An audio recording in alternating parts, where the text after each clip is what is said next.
जय श्री कृष्ण भक्तों, आपका स्वागत है भागवत महापुराण की इस गाथा में। हम चतुर्थ स्कंद में महाराजा पृथु का गान कर रहे हैं, उनका चरित्र का ध्यान कर रहे हैं। ये चरित्र महाराजा पृथु का बहुत ही इम्पोर्टेंट भागवत के चैप्टर्स के अंदर है। भक्तों, ये पृथु का चरित्र केवल पढ़ लेने से, सुन लेने से ही कहते हैं इंसान मानव पवित्र हो जाता है। इसलिए इस चैप्टर को आप सुगमता से ऐसा मत समझिए कि छोटा सा चैप्टर है। ये बहुत विशाल है।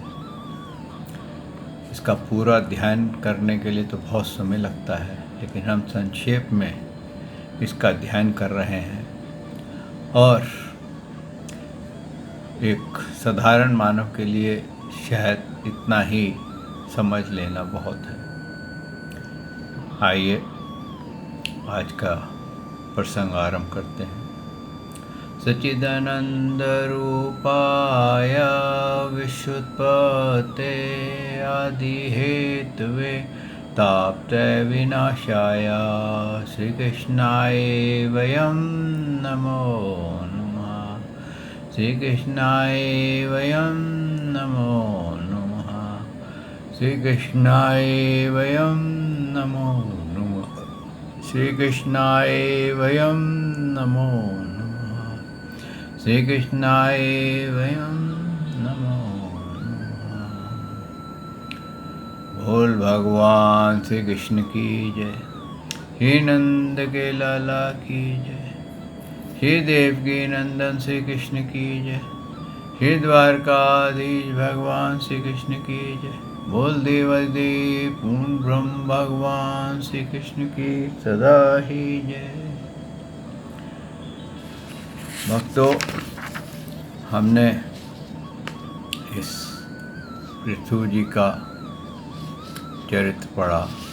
उनको भगवान ने दर्शन दिए, भगवान ने उनको उपदेश दिया और ये समझाया कि मिथ्या इन सांसारिक वस्तुओं में मन नहीं पड़ना चाहिए। ये यज्ञ करना, ये विधि विधान, अलग अलग चीज़ें करना, ये सब जो है एक प्रकार से तुम्हारे को अहंकार की तरफ ले जाते हैं। अगर कहते हैं कि आपको ऐसा भगवान का सिमरन करना चाहिए कि अंतःकरण, आपकी आत्मा उसमें खो जाए। और भगवान ने यही बताया कि ये शरीर मिथ्या है और इन यज्ञों से सिर्फ मानव कुछ लोग पा सकता है, कुछ स्थान पा सकता है। लेकिन क्योंकि यज्ञ जैसे जैसे यज्ञ करता जाता है, उसका अहंकार पकड़ लेता है। जैसे किसी को ये अहंकार पकड़ ले, मैं 100 माला रोज़ फेरता हूँ, मैं 100 दंडौत रोज़ लगाता हूँ, मैं इतने मंदिरों में रोज़ जाता हूँ, तो ये एक प्रकार का अहंकार पकड़ लेता है। वो भक्ति से विमुख हो जाता है। भक्ति वो है जो एकांत स्थान पर बैठ करके प्रभु में चिंतन लगा करके ऐसी की जाए कि किसी को भी पता नहीं चले कि आप भक्ति करके आए हैं। बाहर से संसार, अंदर से वैराग्य। अंदर से आप भगवान के चिंतन कर रहे हैं और बाहर आप संसार के लिए मुस्कुरा रहे हैं। जब ऐसी स्थिति हो गई तो भगवान ने उनसे कहा कि जो मेरे वचन है, जो मेरा ज्ञान है, इसका डिटेल्स, इसका विवरण अब तेरे को सनक, सनंदन, सनातन और सनत कुमार जी बताएंगे कि इसको कैसे जीवन में पालन करना चाहिए, कैसे तू आगे बढ़ सकता है। अब देखिए, गीता में पूर्ण भगवान ने पूर्ण ज्ञान दिया है, लेकिन जब तक आप किसी गुरु के मुख से या किसी विद्वान के मुख से उसका दृष्टांत नहीं सुनेंगे, तब तक आपको गीता समझ में नहीं आएगी। आप वैसे तो गीता जितनी बार पढ़ेंगे उतनी बार ही आप चार्ज हो जाएंगे, उतनी बार ही आपका अंतःकरण प्रसन्न हो जाएगा। लेकिन जब आप उसका दृष्टांत सुनेंगे, जब आप उसका डिटेल्स सुनेंगे, तो आपको अनंत और आएगा। तो भक्तों, पृथु जी ने क्या किया, यहाँ पर जो है 20वां अध्याय का विश्राम हो जाता है और 21वां अध्याय यहाँ चतुर्स्कंद का आरंभ होता है। आइए उसको आरंभ करते हैं। वसुदेवं सुतं देवं कंसचारूरमर्दनं देवकी परमानंदं श्रीकृष्ण वंदे जगद्गुरु। श्रीकृष्ण शरणं गोपाल शरणं, श्रीकृष्ण शरणं गोपाल शरणं, मेरे बांके बिहारी नंदलाल शरणं, मेरे बांके बिहारी नंदलाल शरणं, श्रीकृष्ण शरणं गोपाल शरणं, श्रीकृष्ण शरणं गोपाल शरणं, मेरे बांके बिहारी नंदलाल शरणं, मेरे बांके बिहारी नंदलाल शरणं। बोल भगवान श्री कृष्ण की जय, श्री नंद के लाला की जय, श्री देव की नंदन श्री कृष्ण की जय, श्री द्वारकाधीश भगवान श्री कृष्ण की जय। बोल देवादिदेव पूर्ण ब्रह्म भगवान श्री कृष्ण की सदा ही जय। जय श्री कृष्ण भक्तों, यहाँ पर 21वें अध्याय चतुर्स्कंद में महाराज पृथु ने अपनी प्रजा को उपदेश दिया था। कहते हैं कि जो ज्ञान आपको प्राप्त हो, कोई सुनने के अगर इच्छुक हो, उस ज्ञान को लेने का इच्छुक हो, तो उस ज्ञान को आप अवश्य उसे बताएं। क्योंकि राजा थे, राजा का कर्तव्य क्या है कि प्रजा का कल्याण करना। और उन्होंने प्रजा को संदेश दिया। क्या संदेश दिया कि बोले कि प्रजा को ये बोला कि सज्जनों, आपका कल्याण हो। आप महानुभाव जो यहाँ पधारे हैं, मेरी प्रार्थना सुने। जिज्ञासु पुरुषों को चाहिए कि संत समाज में अपना निश्चय का निवेदन करें। इस लोक में मुझे प्रजाजनों का शासन करने की, रक्षा करने की, उनकी आजीविका का आजीविका का प्रबंध तथा उन्हें अलग अलग अपनी मर्यादा में रखने के लिए राजा बनाया गया है। और राजा जो होता है वो प्रजा का ही कल्याण करता है। उस दृष्टि से उन्होंने कहा कि प्रजा का कल्याण केवल यही नहीं है कि मैं उनका भोजन और हर चीज़ की व्यवस्था ठीक से देखूं, लॉ एंड ऑर्डर ठीक से देखूं, लेकिन उनका आने वाला समय, आने वाला जीवन भी उनका कल्याणकारक हो, वो भी इस जीवन मृत्यु से पार पाने का उनको मार्ग मिले।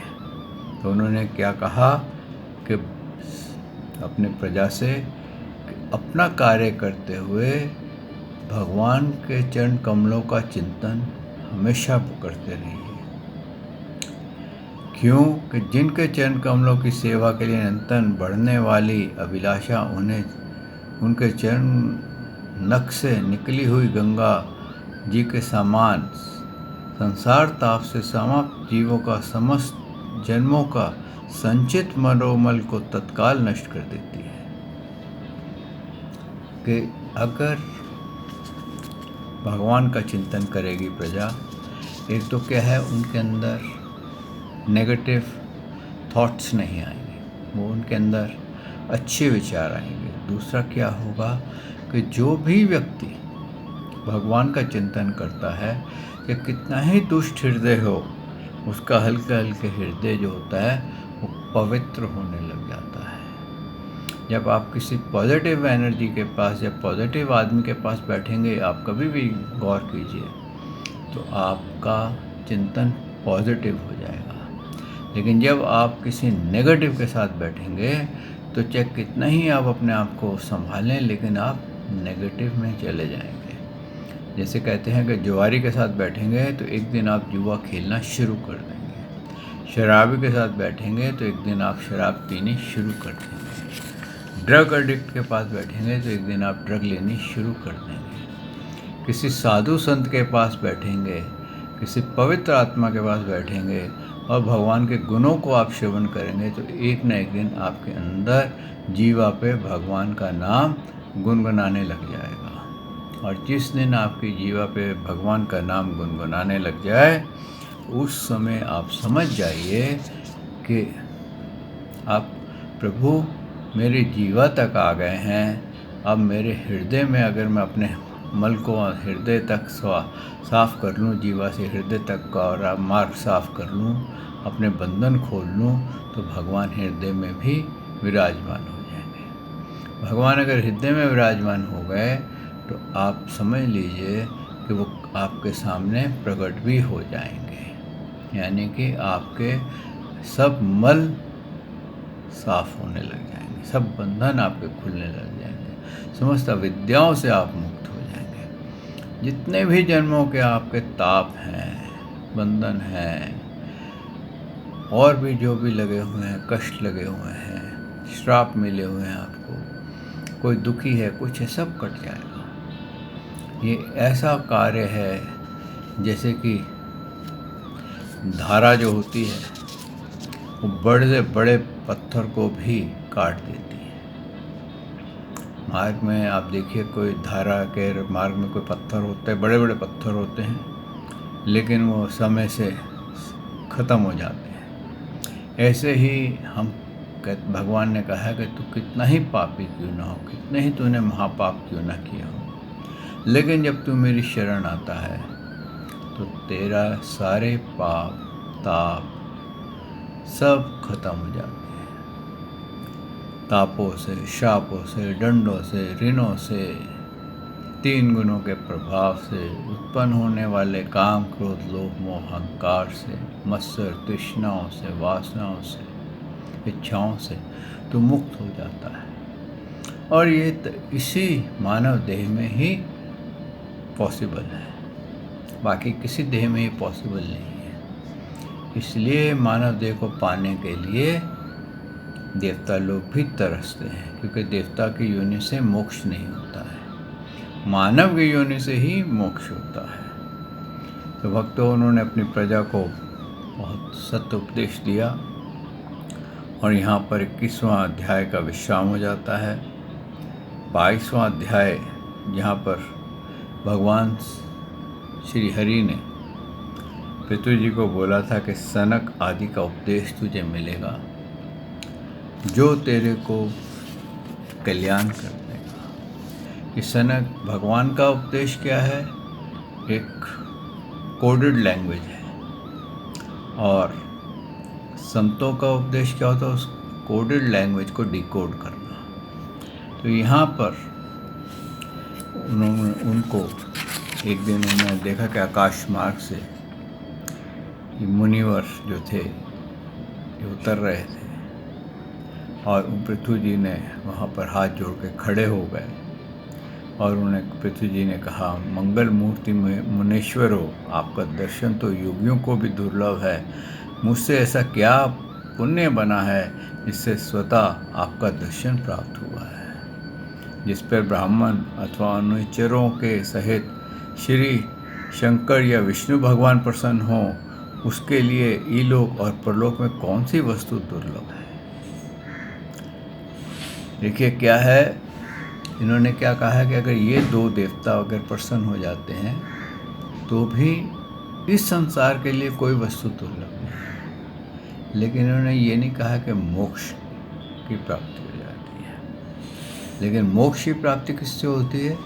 श्री कृष्ण से, श्री हरि से।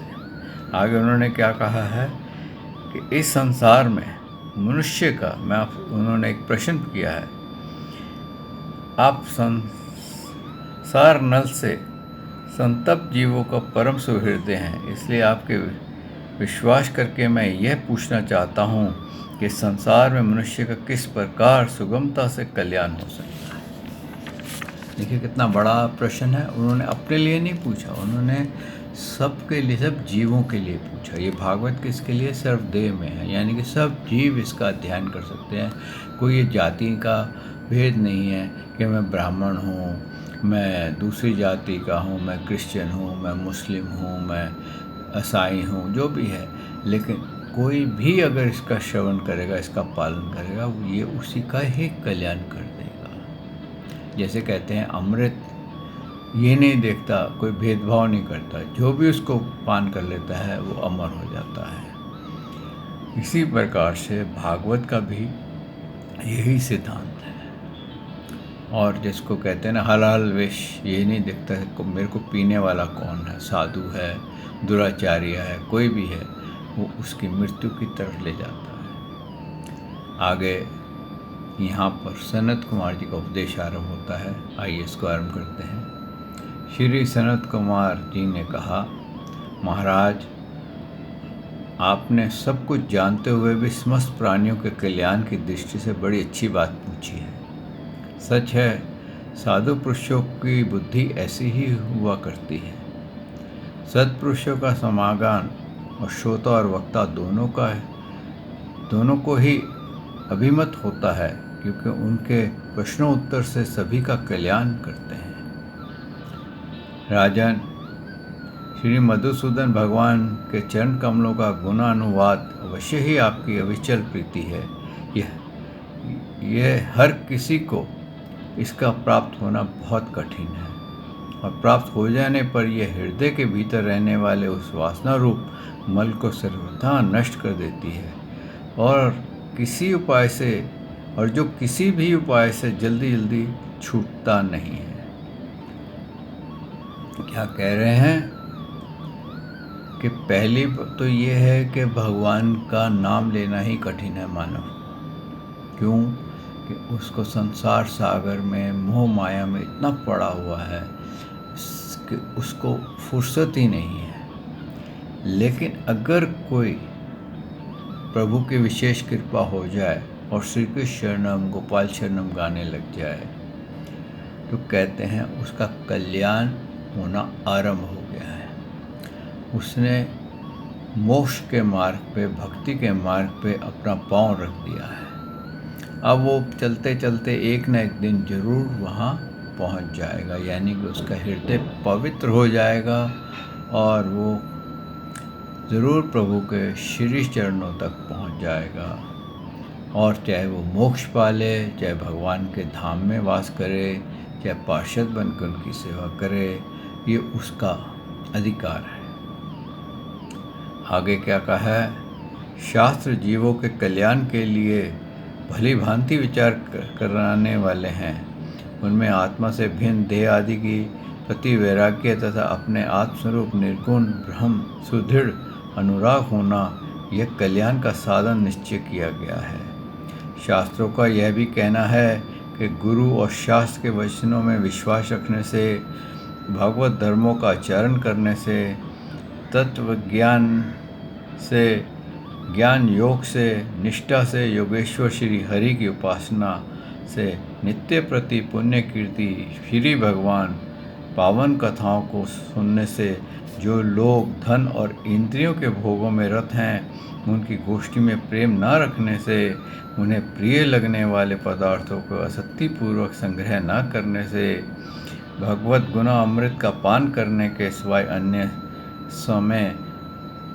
अन्य समय आत्मा में ही संतुष्ट रहते हुए एकांत में प्रेम रखने से, किसी भी जीव को कष्ट न देने से, निवृत्ति निष्ठा से आत्महित का अनुसाधन करते रहने से, श्री हरि की पवित्र चरित्र रूप श्रेष्ठ अमृत का आस्वादन करने से, निष्काम भाव से यम नियमों का पालन करने से, कभी किसी की निंदा न करने से, योगक्षेम के लिए प्रयत्न न करने से, शीत उष्णा द्वंद्वों को सहन करने से, भक्तजनों की कानों को सुख देने वाली श्री हरि गुणों का बार बार वर्णन करने से और बढ़ते हुए भक्ति भाव से मनुष्य के कार्य कारण रूप संपूर्ण जड़ प्रपंच वैराग्य हो जाता है।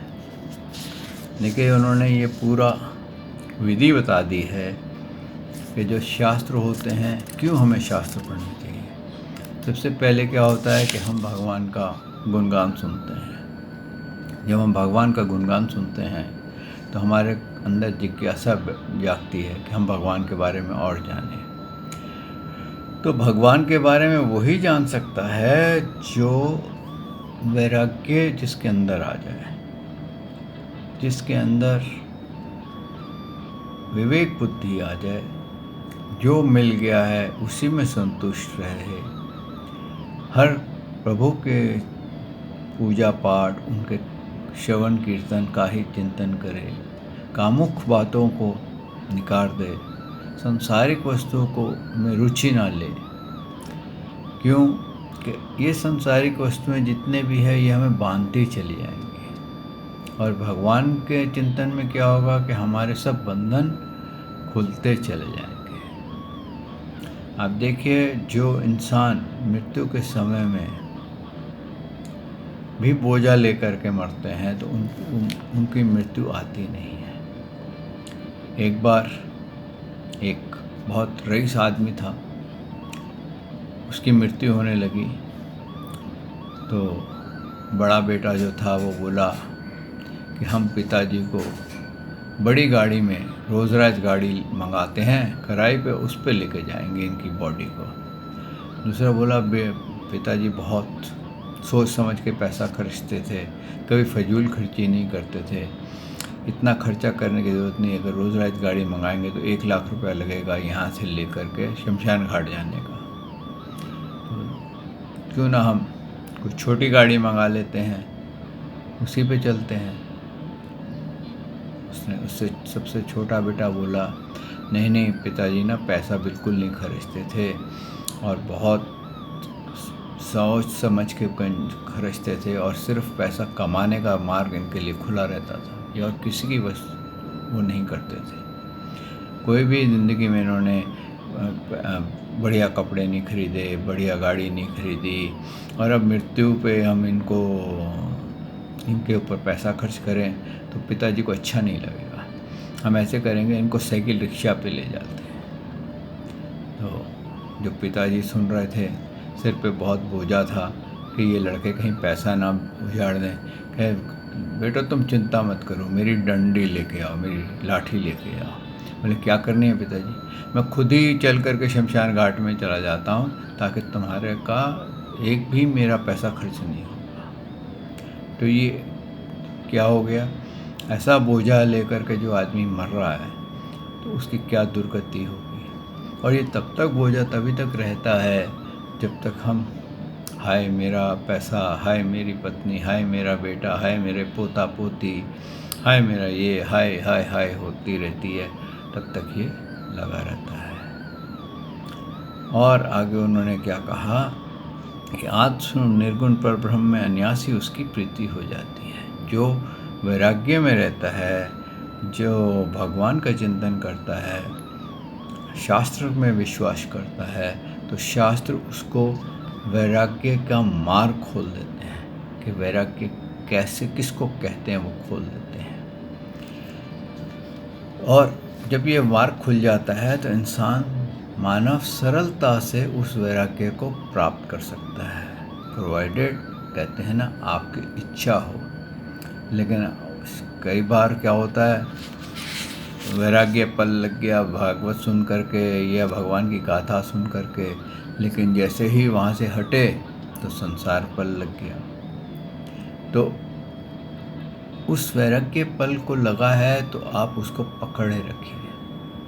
वो कभी पकड़ में आएगा जब आप संसारिक वस्तुओं को तरफ ना सुन करके भजन कीर्तन में जाएंगे, भजन कीर्तन सुनते रहेंगे, श्री कृष्ण शरणम गोपाल शरणम गाते रहेंगे, तो आपकी प्रीति बहुत जल्दी भगवान में लग जाएगी और संसार के प्रति आपको वैराग्य हो जाएगा। आगे क्या कहा है, आगे क्या है, पर ब्रह्म में सुदृढ़ प्रीति हो जाने पर पुरुष सद्गुरु की शरण लेता है।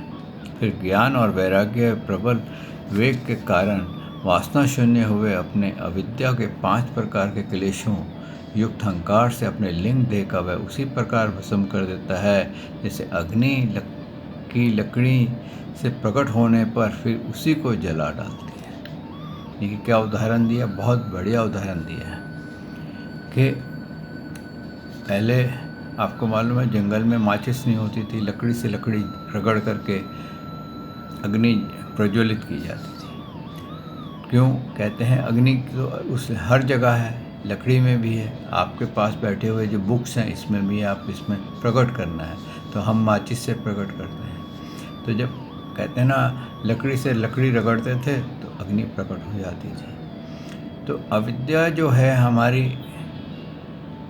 एक प्रकार से लकड़ी है, लेकिन जब हम इसको ज्ञान से रगड़ते हैं तो इसके अंदर ज्ञान अग्नि प्रकट हो जाती है। और जब ज्ञान अग्नि हमारे आत्मा में, हमारे हृदय में प्रकट होती है तो वो सब मल को भस्म कर देती है। उसी तरीके से जिस लकड़ी से अग्नि प्रकट हुई थी वो लकड़ी जल करके भस्म हो जाती है।